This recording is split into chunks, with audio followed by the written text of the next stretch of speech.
हरे कृष्णा, जय गौर हरि। तो आशा है आप सब अच्छे होंगे। तो आज हम आपके सामने कार्तिक मास की महिमा का वर्णन करने जा रहे हैं। जैसे उत्सवों के दिन होते हैं, फेस्टिवल डेज होते हैं, उसी तरह ये फेस्टिवल डे नहीं, ये फेस्टिवल मंथ है। ये महोत्सवों का महीना है। इसमें हर दिन ही महोत्सव है और अलग अलग शास्त्र अलग अलग प्रकार से कार्तिक मास की महिमा का वर्णन करते हैं। जैसे कि पद्म पुराण कहती है, तुलसी महारानी जो है, पौधों में श्रेष्ठ है तुलसी महारानी, और दिवसों में श्रेष्ठ है एकादशी। इसी तरह से जो महीनों है, जितने महीने हैं उन महीनों में श्रेष्ठ है कार्तिक मास, दामोदर मास, और तीर्थों में श्रेष्ठ है वृंदावन। इसी तरह स्कंद पुराण में भी शास्त्रों में आया है कि शास्त्रों में श्रेष्ठ है वेद, नदियों में श्रेष्ठ है कौन? गंगा जी।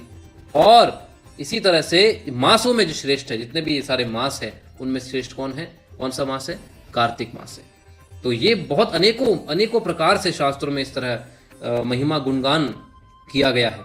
तो ये जो दिन होते हैं, जो फेस्टिवल डेज होते हैं और जो ये फेस्टिवल मंथ होते हैं, इसमें क्या होता है? जैसे कि डिस्काउंट में सेल चलती है ना, डिस्काउंटेड सेल, उसमें क्या होता है?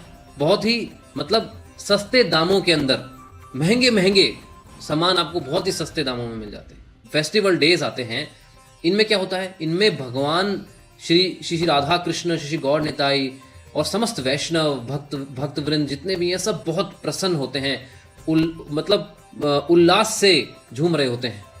तो इसमें क्या होता है?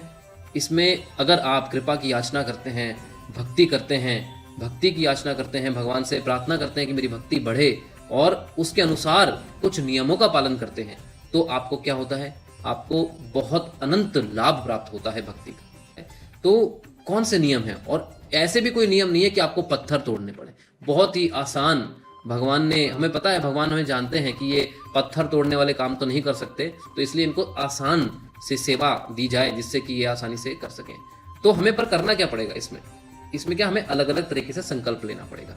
आपको स्वयं को संकल्प लेना पड़ेगा कि कार्तिक मास में जब भी ऐसे, जैसे न्यू ईयर पे क्या होता है, लोग बाग न्यू ईयर आता है, रेजोल्यूशन लेते हैं कि अब मैं समय पूरे 12 महीने आज से मैं ऐसा काम करूंगा। तो इसी तरह हमें भी क्या करना है? एक रेजोल्यूशन लेना है, एक संकल्प लेना है कि मैं एटलीस्ट, अगर वैसे तो डेली ही हमें हमेशा ही ये कार्य करने चाहिए, परंतु अगर मैं नहीं कर पाया या नहीं कर पाता हूं, तो एटलीस्ट कार्तिक मास में तो मुझे पूरी तरह से सीरियसली भगवान की भक्ति करनी चाहिए।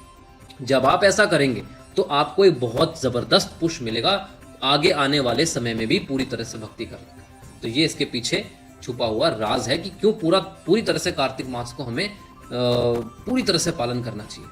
अब इसमें क्या करना चाहिए, क्या नहीं करना चाहिए, उसके बारे में हम डिस्कस करेंगे। 11 कार्य है, वो 11 कार्य बहुत इंपॉर्टेंट है जो हमें इसमें करने चाहिए। वो क्या है 11 कार्य? और संकल्प के साथ करना चाहिए, ये ध्यान रखिएगा। बिना संकल्प के कुछ नहीं होता। संकल्प तो आपको करना ही पड़ेगा, तभी तो आपका माइंड भी एक संकल्प जब हम करते हैं तो क्या होता है, हमारा जो मन है ना, वो थोड़ा सा सीरियस हो जाता है।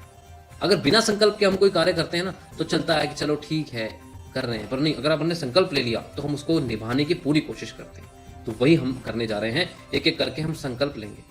जैसे कि सबसे पहला, कार्तिक अहम करिष्यामि दीपदानम जनार्दना, कि कार्तिक, कि हे जनार्दन भगवान, हे कृष्ण भगवान, मैं इस कार्तिक के महीने में प्रातःकालीन में और संध्या के समय, सुबह शाम में क्या करूंगा? मैं दीप दान करूंगा। आपको प्रतिदिन एक दीप का दान करूंगा, 2 दीप के, सुबह भी और शाम को भी, है ना।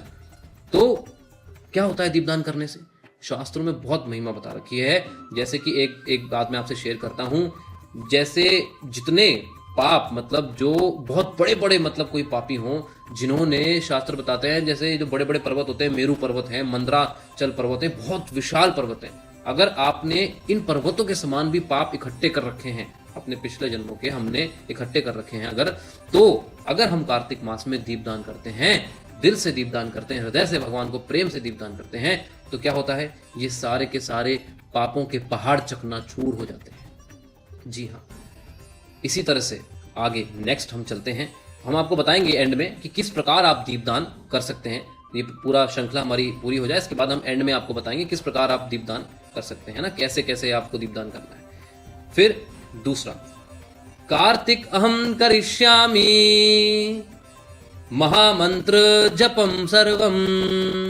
क्या कि कार्तिक मास में मैं क्या करूंगा? महामंत्र का जाप करूंगा, महामंत्र का जाप करूंगा। हरे कृष्ण कृष्ण कृष्ण हरे हरे, हरे राम राम राम हरे हरे। प्रतिदिन आप हरे कृष्ण महामंत्र का जाप करिए इस कार्तिक मास में। फिर कार्तिक मास क्या होगा? कार्तिक अहम करिष्यामि प्रातः काल स्नानम जनार्दना। क्या करूंगा? कार्तिक मास में मैं रोज प्रतिदिन प्रातः काल उठूंगा, ब्रह्म मुहूर्त में उठूंगा और क्या करूंगा? स्नान करूंगा और मंगला आरती करूंगा, नरसिंह प्रार्थना करूंगा, तुलसी पूजा करूंगा। पूरा मतलब ये पूरा एक जो मॉर्निंग प्रोग्राम है, आप गिव गीता हमारा यूट्यूब चैनल है youtube.com/गिव गीता लाइव, उसके ऊपर डेली हमारा 4:30 बजे से मंगला आरती का पूरा कार्यक्रम आता है। मंगला आरती होती है, नरसिंह प्रार्थना, तुलसी पूजा, उसके बाद सब हरे कृष्ण महामंत्र का जाप करते हैं और उसके बाद आगे हम आपको बताएंगे कथा भी होती है, श्रीमद् भागवतम की कथा होती है, लेक्चर होता है और प्रश्नोत्तर भी होते हैं। बहुत ही सिस्टमैटिक वैसे ये पूरा मॉर्निंग प्रोग्राम चलता है। गुरु पूजा होती है, श्री प्रभुपाद जी की पूजा होती है, दर्शन आरती होती है भगवान की। तो अनेकों इसके अंदर जो प्रोग्राम्स हैं वो चलते रहते हैं, बहुत सारे प्रोग्राम चलते रहते हैं जिससे कि आपकी भक्ति में आपका अपलिफ्टमेंट हो। ठीक है, आप मतलब मानसिक रूप से भी बहुत ही संतुलन बनाए रखें। ये सब सारा जो मेन जो चीज़ है ये माइंड को कंट्रोल करने के लिए बना है, क्योंकि हमारा मानसिक संतुलन बिगड़ जाता है। उससे क्या होता है? हमारा डिसीजन मेकिंग खत्म हो जाती है, सारा जीवन गड़बड़ हो जाता है, हमारा सही गलत की पहचान नहीं कर पाते हैं।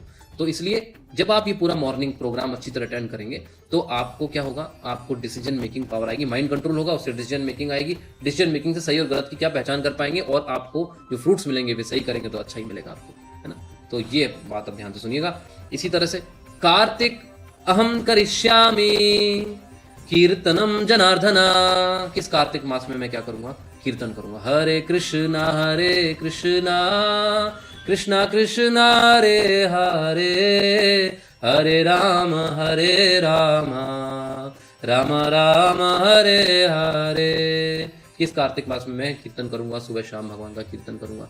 आप कीर्तन करेंगे उससे आपकी शुद्धि होगी, भगवान हृदय में प्रकट होंगे।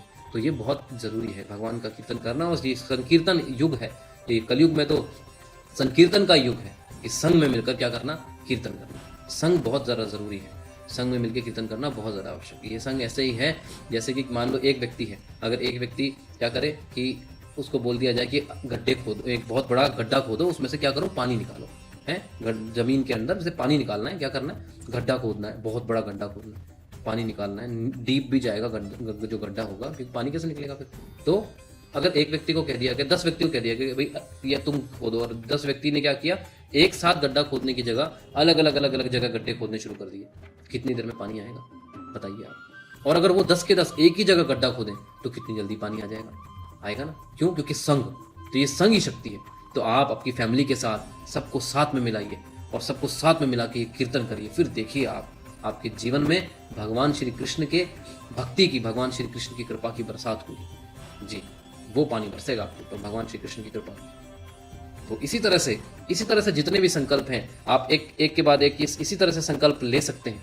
वो आपके ऊपर है कि मैं क्या क्या करना चाहता हूँ। इसी तरह से क्या है? शास्त्र अध्ययन, शास्त्रों का अध्ययन करिए, बहुत ज़्यादा आवश्यक है। शास्त्रों का अध्ययन करने से क्या होता है? फिलॉसफी क्लियर होती है, दर्शन समझ में आता है हमें, और जब वो दर्शन समझ में आता है तब हम भगवान के दर्शन करने के लायक बनते हैं। तो ये बहुत ज़्यादा ज़रूरी है शास्त्रों को समझना, उससे हमारी श्रद्धा परपक होती है। जब हम देखते हैं कि हाँ भाई भगवान ये कह रहे हैं हमसे, और प्रभुपाद जी को पढ़ते हैं, प्रभुपाद जी ने इतनी सारी किताबें, इतने सारे ग्रंथ हमारे लिए लिखे हैं, तो हम उनका अध्ययन करें, भगवत गीता पढ़ें। और भगवत गीता पढ़ने के साथ साथ ही 13 घंटे का जो हमारा कोर्स है गुरुजी वृंदावन चंद्र दास जी का, डॉक्टर वृंदावन चंद्र दास जी बहुत ही अच्छी तरह से 13 घंटे कोर्स में उन्होंने समझाया है कि किस प्रकार हम 24 घंटे भक्ति कर सकते हैं, किस प्रकार। तो वो भी आप सुनिए, पूरा कोर्स सुनिए आप, बहुत अच्छी तरह उसमें समझाया हुआ है। तो जैसे गुरुजन बताते हैं, शास्त्र बताते हैं कि हमें 16 माला का जाप करना चाहिए। हरे कृष्ण महामंत्र की 16 माला का आप जाप करिए। अगर आप 16 माला का जाप नहीं कर पा रहे हैं स्टार्टिंग में ही, तो एटलीस्ट आप पहली बारी अगर माला कर रहे हैं तो 2 माला शुरू करिए, 4 माला शुरू करिए। इस तरह से आप धीरे धीरे बढ़ाइए और कार्तिक के एंड तक 16 माला पे आ जाइए। देखो कितनी जल्दी आपकी प्रगति होगी। ठीक है प्रभु जी, तो ये बहुत ज़्यादा ज़रूरी है। तो इसके बाद क्या है कि जो भी आप पाएँ भगवान को भोग लगा के ही ग्रहण करें, इसके अलावा और कुछ ग्रहण मत करें। भगवान को अपने घर में अगर आपके प्याज लहसुन वगैरह बनता है बंद कर दो, बिल्कुल स्टॉप कर दो उसको। नॉनवेज बनता है बिल्कुल बंद कर दो, एटलीस्ट ये कार्तिक मास के लिए बंद कर दो, और फिर जब आपको प्रैक्टिस हो जाएगी तो आगे भी बंद हो जाएगा। तो उसकी चिंता मत करो आप, पर अभी इस मंथ के लिए आप सोचो कि इस महीना मुझे बिल्कुल नहीं खाना, ठीक है। तो बहुत ज़्यादा आवश्यक है लहसुन प्याज और मसूर की दाल और ये रजो तमोगुण प्रधान जो खाना होता है इसको बिल्कुल बंद करो और सात्विक आहार बनाओ और भगवान श्री राधा कृष्ण को गौर निताई को भोग लगाओ। प्रभुपाद जी से प्रार्थना करो कि प्रभुपाद जी हम तो इतने शुद्ध है नहीं, आप कृपा करके भोग लगाइए। तो ये प्रार्थना करो, बहुत ज़्यादा जरूरी है ना। और अगला है कठोरता से चारों नियमों का पालन करना। 4 नियम क्या होते हैं? पहला नियम, किसी प्रकार का कोई नशा नहीं। इसमें चाय कॉफी तंबाकू बीड़ी सिगरेट अल्कोहल ड्रग्स और जो भी नशीला पदार्थ है जिससे आपको नशा होता है वो आप नहीं ग्रहण करें। जैसे कि कोका कोला ड्रिंक होती है, उसके अंदर भी कैफीन होता है। चॉकलेट होती है वो कोकोआ से बनती है, कोकोआ में भी कैफीन होता है। कॉफ़ी होती है उसमें भी कैफीन होता है। तो इस तरह से जितने भी ये नशीली पदार्थ हैं ये बिल्कुल इसका सेवन ना करें। दूसरा, किसी प्रकार का कोई अवैध संबंध नहीं, शादी के बाहर कोई संबंध नहीं। और पूरी तरह कोशिश करिए कि शादी में भी ब्रह्मचार्य व्रत का पालन करें। तीसरा, किसी प्रकार का कोई जुआ नहीं। जुआ नहीं का मतलब क्या है? किसी कोई गैम्बलिंग नहीं, कोई जुआ की सट्टाबाजी करते हैं लोग, क्रिकेट में सट्टा लगाते हैं, यहाँ सट्टा लगाते हैं वहाँ सट्टा लगाते हैं। आजकल तो हर जगह ही लोग बाग सट्टा लगाने लग गए हैं। तो कृपा करके ये कार्य मत करें, ठीक है। स्पेशली दिवाली के लोग बहुत सट्टा लगाते हैं दिवाली के दिन लोग, तो इसलिए वो भी आप ना करें। आपसे हाथ जोड़ के प्रार्थना है इनसे बच के रहें। चौथा क्या है? किसी प्रकार का कोई मांसाहार नहीं। मांसाहार का मतलब, केवल मांसाहार का मतलब ये नहीं है केवल मांस नहीं खाना। इसका मतलब क्या है? मीट मांस अंडा प्याज लहसुन मसूर की दाल रजो तमोगुण की जो आहार होता है, अत्यंत तीखा अत्यंत खट्टा 3 घंटे से पुराना बनाया हुआ भोजन, ये सब ग्रहण ना करें। क्योंकि ये सब अगर आप ग्रहण करेंगे तो कार्तिक मास में आप भक्ति अच्छी तरह नहीं कर पाएंगे। अगर आप ये सब करेंगे तो भक्ति कहाँ से कर पाएंगे? ये तो हाथी स्नान वाला काम हो जाएगा। जैसे हाथी क्या करता है, पहले तो बढ़िया स्नान करके आ जाता है और फिर जब धरती पे आता है तो अपने ऊपर मिट्टी डाल लेता है। तो आप ऐसा कार्य मत करें। हाथी नहीं बनना है हमने, है ना। कार्तिक मास में भगवान का भक्त बनना है, अच्छा भक्त बनना है, ठीक है जी। तो आपसे प्रार्थना है इस तरह से कठोरता से इन नियमों का पालन करिए, ब्रह्मचार्य का बहुत कठोरता से पालन करिए। और फिर इसमें एक और बहुत इंपॉर्टेंट जो कार्तिक मास में आप संकल्प ले सकते हैं वो है धामवास का संकल्प ले सकते हैं। यहाँ गोवर्धन धाम में आप आइए। यहाँ पे अलग अलग हमारे डेली सुबह से लेकर शाम तक क्या होता है, प्रोग्राम चलते रहते हैं। जैसे कि मॉर्निंग प्रोग्राम मैंने आपको बताया, और फिर क्या है, कार्तिक मास में हमने पूरे सारे भक्तों ने मिलकर गुरु जी के आदेशानुसार हमने एक आंदोलन सा चलाया है कि इस 1 महीने हम सारा दिन प्रचार करेंगे, पूरा दिन होल डे सुबह से शाम तक। वैसे तो शनिवार से रविवार जो होता है हमारा प्रचार होता है और उसके बाद हम कॉलिंग में ज़्यादा अधिकतर लोगों को प्रेरित करते हैं फॉलोअप करने में, परंतु हमने फॉलोअप की एक अलग टीम बनाई है जिससे कि जो सारे भक्त जो फुल टाइम भक्त हैं वो क्या कर सकें, वो प्रचार कर सकें। तो आप सब भी अगर आना चाहें और इस प्रचार सेवा में जुड़ना चाहें तो आप भी जुड़ सकते हैं। आप भी यहाँ आ सकते हैं, यहाँ धामवास कर सकते हैं और प्रचार के लिए जा सकते हैं। और सुबह मॉर्निंग में डेली आप मंगला आरती वगैरह सब कुछ यहाँ पे प्रेजेंट होके कर सकते हैं। आसपास काफ़ी यहाँ पर रहने की सुविधाएं हैं। आप हमें बता दीजिएगा, 9210531053 ये नंबर है, इस पर आप संपर्क कर सकते हैं। इस पर संपर्क करके आप बता दीजिएगा तो वो डिवोटी आपको बता देंगे, जो भी रहने की सुविधा होगी, जो भी उसकी लक्ष्मी होगी वो आपसे डिस्कस कर लेंगे। अगला क्या है? श्रीमद् भागवतम कथा श्रवण करना, श्रीमद् भगवद गीता की कथा श्रवण करना, लेक्चर सुनना। डॉक्टर श्री वृंदावन चंद्र दास जी बहुत ज़बरदस्त लेक्चर्स देते हैं और हमारे पास हमारे जो givegita.com/shop पे आप जाएंगे तो गुरु जी के बहुत सारे लेक्चर्स अवेलेबल हैं। उनको आप जाइए, शॉप से परचेस कर सकते हैं, डाउनलोड कर सकते हैं, सुनिए उनको। और श्रील प्रभुपाद जी के लेक्चर्स अवेलेबल हैं, उनको आप डाउनलोड करिए, उनको सुनिए। इससे क्या होता है कि मतलब आपकी श्रद्धा परिपक्व होती है। श्रवण से सारा कार्य होता है। जब आप सुनते हो, सुनते ही क्या होता है, मन शुद्ध होता है। आपकी जितने भी संशय हैं, जो डाउट्स हैं, उनका नाश हो जाता है। भगवान भी गीता में अर्जुन को कहते हैं, हे अर्जुन, ज्ञान की तलवार से अपने संशय को काट डालो। तो आप सब भी ये आध्यात्मिक ज्ञान की जो कथा है इसको सुनो और अपने जितने भी संशय आपके मन में अज्ञानता से उठे हैं उनको काट डालो। फिर आगे क्या है? इसके आगे है प्रचार कार्य। सबको प्रचार करना चाहिए, सबको प्रचार कार्य में सहायता करनी चाहिए। चैतन्य महाप्रभु का आंदोलन है कि यार देखो तारे कहो कृष्ण उपदेश, सबको ये कृष्ण उपदेश बताना है, परंतु पहले आपको सीखना पड़ेगा, आपको समझना पड़ेगा। परंतु आप इतना तो कर सकते हैं कि जो 13 घंटे का कोर्स है, कार्तिक मास के अंदर एक प्रण लीजिए आप, कि संकल्प लीजिए कि कार्तिक मास के अंदर मैं क्या करूंगा, ये 13 घंटे वाले कोर्स को अधिक से अधिक डिस्ट्रीब्यूट करूंगा, सब लोगों को बताऊंगा, जितने अधिक से अधिक हो सकता है पूरी मेहनत करूंगा और ये 13 घंटे उन तक पहुंचाऊंगा और उनको प्रेरित करूंगा कि ये 13 घंटे वो सुने। अगर आपने ऐसा कर दिया ना तो आपके बारे न्यारे हो जाएंगे, भगवान आपसे बहुत प्रसन्न हो जाएंगे, बहुत खुश हो जाएंगे। क्योंकि देखो भगवान, आप जो भगवान के जो भटक गए हैं बच्चे, उनको आप वापस लेके आने का प्रयास कर रहे हो, उसमें आप संकल्प दृढ़ हो, आपने दृढ़ निश्चय किया है कि भाई हाँ मैं ये कार्य करूंगा, तो भगवान आपसे जरूर प्रसन्न होंगे, 100% प्रसन्न होंगे। अगला क्या है, दिल खोल के दान करना। मतलब बिल्कुल शर्म नहीं करनी चाहिए कार्तिक मास में कि दान करने के लिए, बिल्कुल। कई हमारे ऐसे भक्त हैं, उन्होंने संकल्प लिया है कि कार्तिक मास के हर दिन 1100 रुपये दान करेंगे, किसी ने लिया है 3100 रुपये दान करेंगे, कोई किसी ने लिया है डेली 5100 रुपये दान करेंगे। अलग अलग भक्त हैं, मतलब बहुत अनेकों भक्त हैं, हर जगह से फोन आ रहे हैं और वो यही कह रहे हैं कि प्रभु जी हमारी सेवा लगाओ उसमें। हम भी कह रहे हैं कि आपकी सेवा भागवत सेवा में लगाएंगे, कि कार्तिक मास के महीने में आपकी सेवा भागवत सेवा में लगेगी, जिसके अंतर्गत हमारे जो यहाँ आश्रम भी बन रहा है, गीतालय बन रहा है, वहाँ पे मंदिर बन रहा है, पूर्ण मंदिर, एक संपूर्ण मंदिर बन रहा है, बनने जा रहा है वहाँ पे संपूर्ण मंदिर में सब कुछ होगा। वहाँ पे गुरुकुल भी होगा, वहाँ पे गौशाला भी होगी, वहाँ पर सेमिनार हॉल्स भी होंगे, ऑडिटोरियम होगा, मतलब हर चीज़ वहाँ पे, आध्यात्मिक ज्ञान को, मंदिर भी होगा बहुत बड़ा, आध्यात्मिक ज्ञान को बढ़ाने के लिए पूरा प्रयास किया जा रहा है, सनातन धर्म को बढ़ाने का पूरा प्रयास किया जा रहा है। तो आपकी जो दान राशि है, सेवा राशि है, वो पॉजिटिवली इस सेवा में लगेगी, तो जिससे कि आपको अनेकों गुना उसका फल प्राप्त होगा। तो ये अवश्य आप करें। बहुत हम आपसे दिल से प्रार्थना करते हैं, इस कार्तिक मास को बहुत अच्छी तरह मनाएं, और आपको इस कार्तिक मास की बहुत शुभकामनाएं। आप सब जन, सब परिवार समेत कोशिश करें इस कार्तिक मास का पालन करने की। बहुत धन्यवाद आपका। अब मैं आपको बता देता हूँ कि किस प्रकार आप ये दीपदान कर सकते हैं। अगले जो नेक्स्ट स्लाइड आएगी उसमें आपको वीडियो के साथ बताया जाएगा किस प्रकार आप दीपदान कर सकते हैं एक एक करके। और अगर आपको भगवान श्री राधा कृष्ण की, गौरनिताई जी की और दामोदर भगवान की, यशोदा दामोदर जी की फोटोग्राफ चाहिए, तो जो उनके चित्र चाहिए, तो वो भी आप हमारे नीचे डिस्क्रिप्शन में दिया हुआ है एक लिंक, उससे आप प्राप्त कर सकते हैं, डाउनलोड कर सकते हैं। उनको प्रिंट करके आप अपने मंदिर में रख सकते हैं और उनको रोज़ दर्शन कर सकते हैं, उनको दीपदान कर सकते हैं। तो आपका बहुत धन्यवाद, आपने इतना समय दिया। Thank you very much. Hare Krishna, जय गौर। तो अब हम आपको बताते हैं कि दीपदान किस प्रकार किया जाता है। सर्वप्रथम आप अपने मंदिर में यशोदा दामोदर जी का चित्र रखिए, मिट्टी के दीपक लीजिए, परिवार में जितने भक्त हैं उतने दीपक रखें, दीपक में घी की बत्ती रखें, फिर एक दीपक को जलाएं और बाकी सभी दीपक उस एक दीपक से जलाएं। उसके बाद आप सभी को आचमन कराएं और एक एक करके दीपक देते जाएं।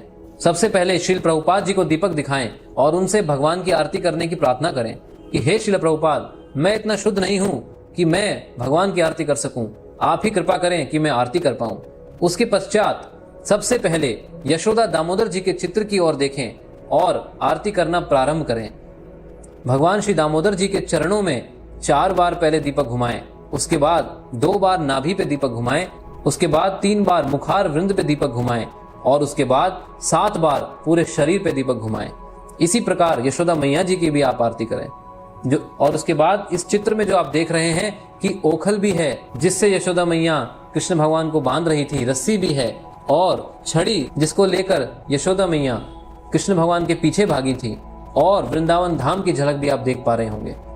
उन सबको आप एक बार दीपक दिखाइए और फिर आप चलिए आपके मंदिर में जो भी श्री विष्णु तत्व के श्री विग्रह हैं, चित्र हैं, उनकी भी आरती आप इसी प्रकार करें। 4 बार चरणों में, 2 बार नाभि पे, 3 बार मुखार वृंद पे और 7 बार पूरे श्री विग्रह पे।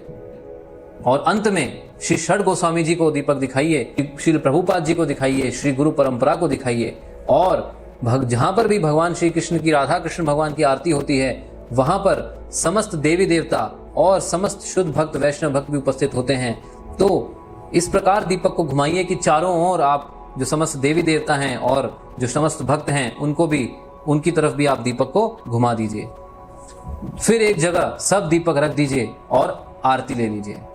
तो ध्यान रखिएगा, जब आप ये दीप दान करेंगे तो साथ में दामोदर अष्टकम अवश्य पढ़िएगा, क्योंकि दामोदर अष्टकम जो है ये सत्यव्रत मुनि जी ने लिखी है और भगवान अति प्रसन्न होते हैं जब कोई दामोदर अष्टकम को पढ़ते हुए दीपों का दान करता है भगवान को। तो आपका बहुत धन्यवाद। हरे कृष्णा, जय गौर।